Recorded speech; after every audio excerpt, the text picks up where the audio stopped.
ஊராரின் எண்ணமதில் இயேசு ஒன்றாக பதிந்து விட்டார். இயேசு ஒன்றாக பதிந்து விட்டார்.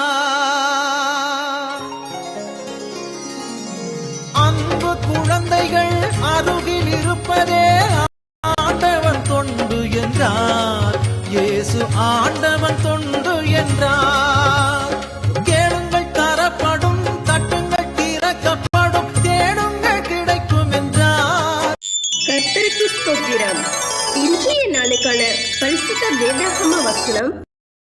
என் நாமத்துக்கு பயந்திருக்கிற உங்கள் மேல் நீதியின் சூரியன் உதிக்கும், அதன் செட்டையின் கீழ் ஆரோக்கியம் இருக்கும். நீங்கள் வெளியே புறப்பட்டு போய் கொழுத்த கன்றுகளைப் போல வளருவீர்கள். அன்பு குழந்தைகள் அருகில் இருப்பதே